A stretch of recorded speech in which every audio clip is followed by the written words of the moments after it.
आश विश्वास बल है भरोसा, तू बाबा संसार साकार सपना। अगर टूटती सांस काम आए तेरी, अहो भाग्य जीवन बने धन्य अपना। यही एक अरमा है दिल में हमारे, कि हमें दिखे तू बने ऐसा दर्पण। प्राणों के प्यारे बाबा हमारे, प्राणों के प्यारे बाबा हमारे, तुझे तेरा सब कुछ समर्पण समर्पण। जीवन के दाता सांसों के स्वामी, ये नैया की पतवार तुमको है अर्पण। जीवन के दाता सांसों के स्वामी, ये नैया की पतवार तुमको है अर्पण।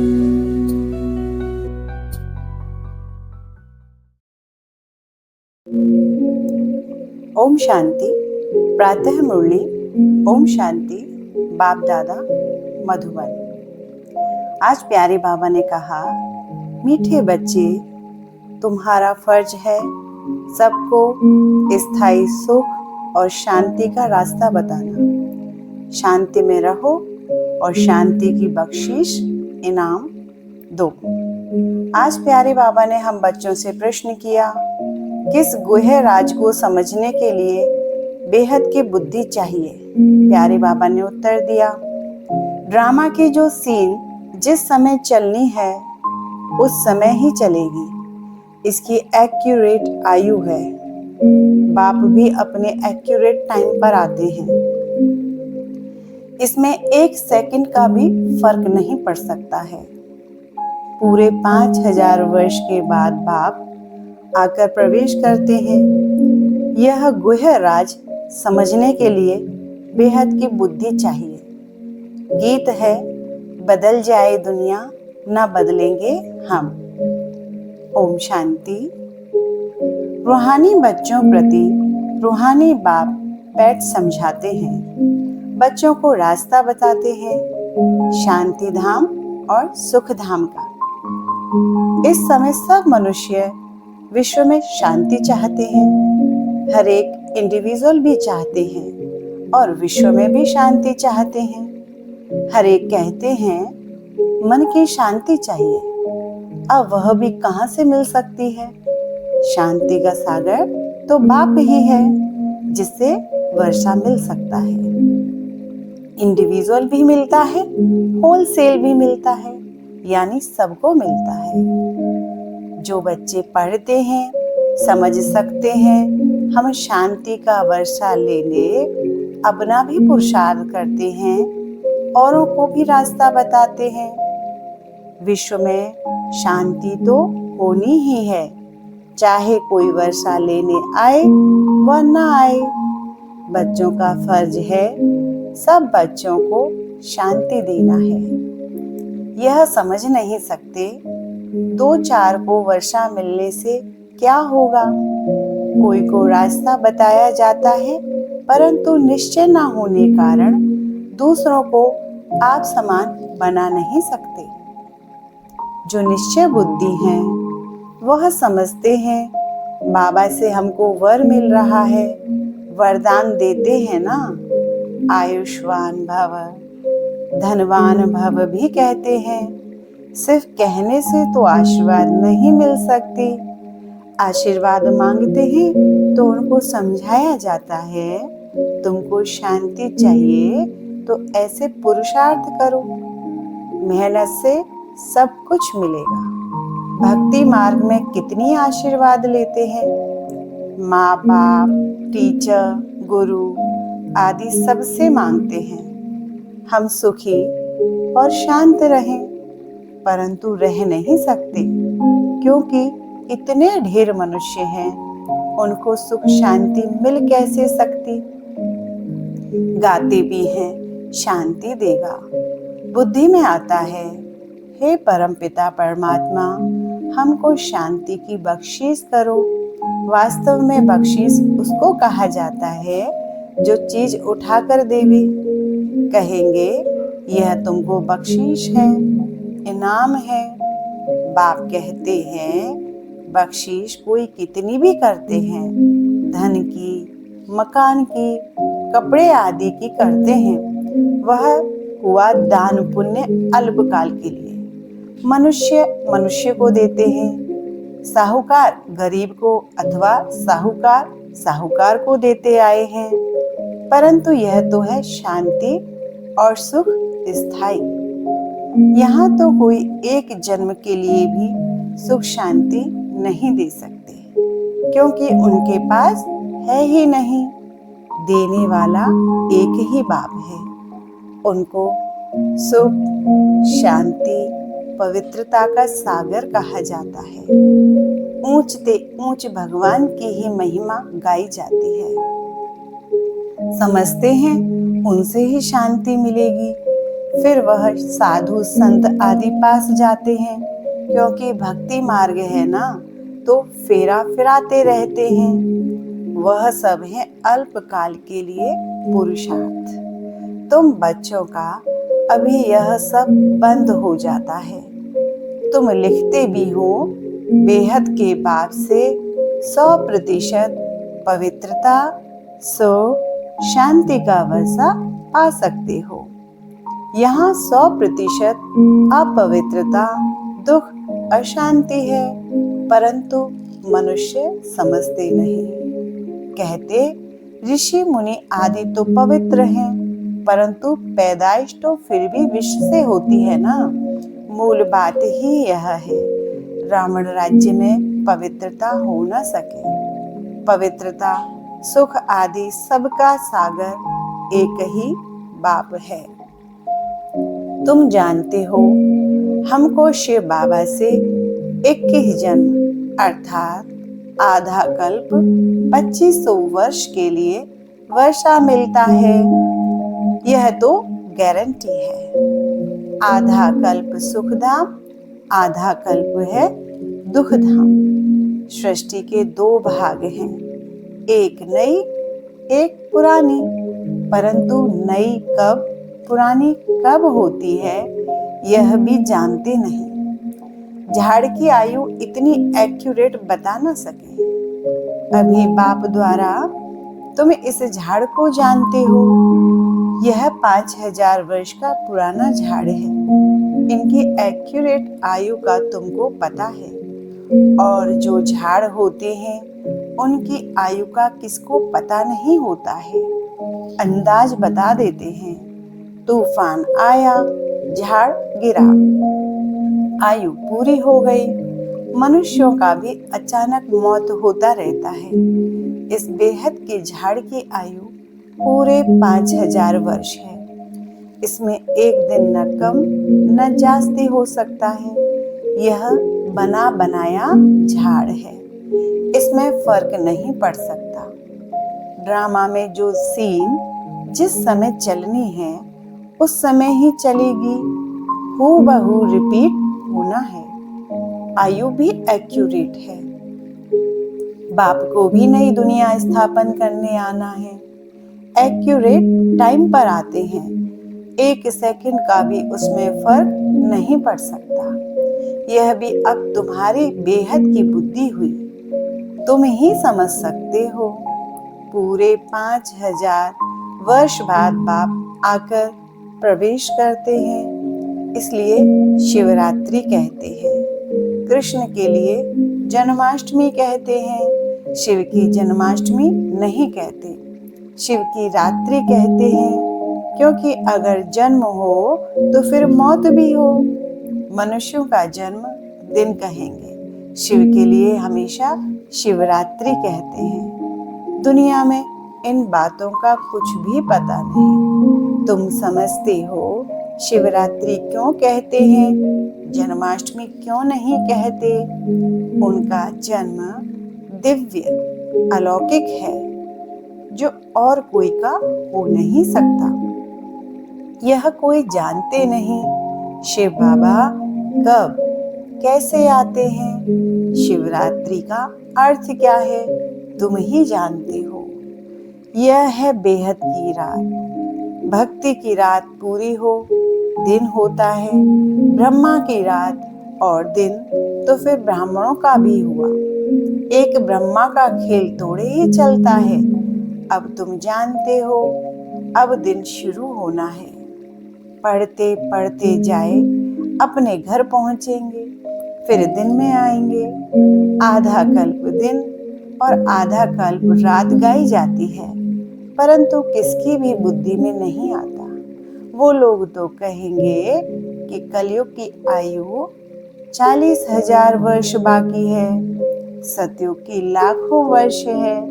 फिर आधा आधा का हिसाब ठहरता नहीं। कल की आयु को कोई भी जानते नहीं। तुम सारे विश्व के आदि मध्य अंत को जानते हो। यह 5,000 वर्ष के बाद सृष्टि चक्र लगाती रहती है। विश्व तो है ही, उनमें पार्ट बजाते बजाते मनुष्य ही तंग हो जाते हैं। यह क्या आवागमन है।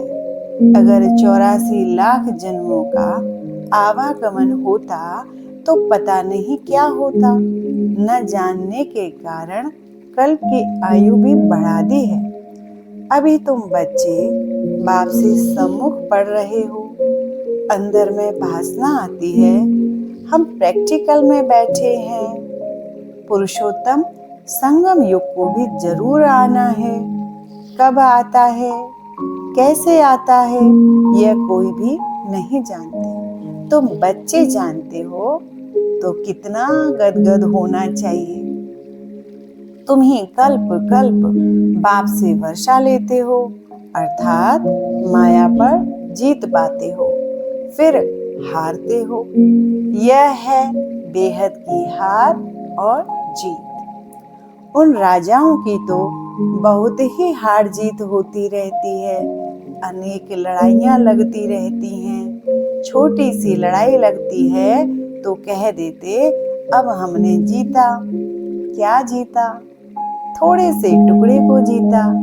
बड़ी लड़ाई में हारते हैं तो फिर झंडा गिरा देते हैं। पहले पहले तो एक राजा होता है, फिर और वृद्धि होते जाते हैं। पहले पहले इन लक्ष्मी नारायण का राज्य था, फिर और राजाएं आने शुरू हुए, जैसे पोप को दिखाते हैं। पहले एक था, फिर नंबरवार और पोप भी बैठते गए। किसकी मृत्यु का तो ठिकाना ही नहीं है ना। तुम बच्चे जानते हो, हमको बाबा अमर बना रहे हैं, अमरपुरी का मालिक बना रहे हैं। कितनी खुशी होनी चाहिए।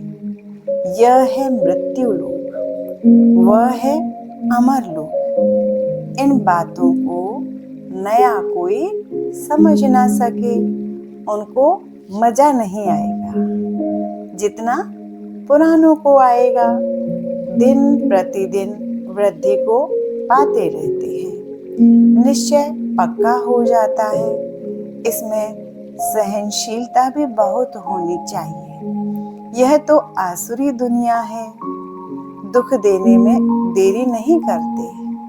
तुम्हारी आत्मा कहती है हम अभी बाबा की श्रीमत पर चल रहे हैं, हम संगम युग पर हैं, बाकी सब कलयुग में हैं। हम अभी पुरुषोत्तम बन रहे हैं। पुरुषों में उत्तम पुरुष पढ़ाई से ही बनते हैं, पढ़ाई से ही चीफ जस्टिस आदि बनते हैं ना। तुमको बाप पढ़ाते हैं। इस पढ़ाई से ही अपने पुरुषार्थ अनुसार पद पाते हो। जितना जो पढ़ेंगे उतना ग्रेड मिलेगी। इसमें राजाई की ग्रेड है, वैसे उस पढ़ाई में राजाई की ग्रेड नहीं होती है। तुम जानते हो हम राजाओं का राजा बन रहे हैं, तो अंदर में कितनी खुशी होनी चाहिए।